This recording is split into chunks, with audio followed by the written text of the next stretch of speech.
அல்லாஹ் சுப்ஹானஹு தஆலா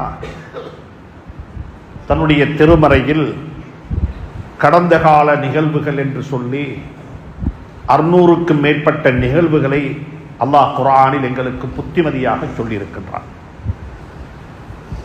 குர்ஆனுடைய கதைகள் என்று நாங்கள் சொன்னால் நடக்காத கதைகள் அல்ல, நடந்தவைகள், நிகழ்வுகள். குர்ஆனில் நிகழ்ந்தவைகளை அல்லாஹ் சுப்ஹானஹு தஆலா எனக்கும் உங்களுக்கும் பாடமாக, படிப்பினையாக அவைகளை அல்லாஹ் குர்ஆனில் பிரஸ்தாபித்திருக்கிறான்.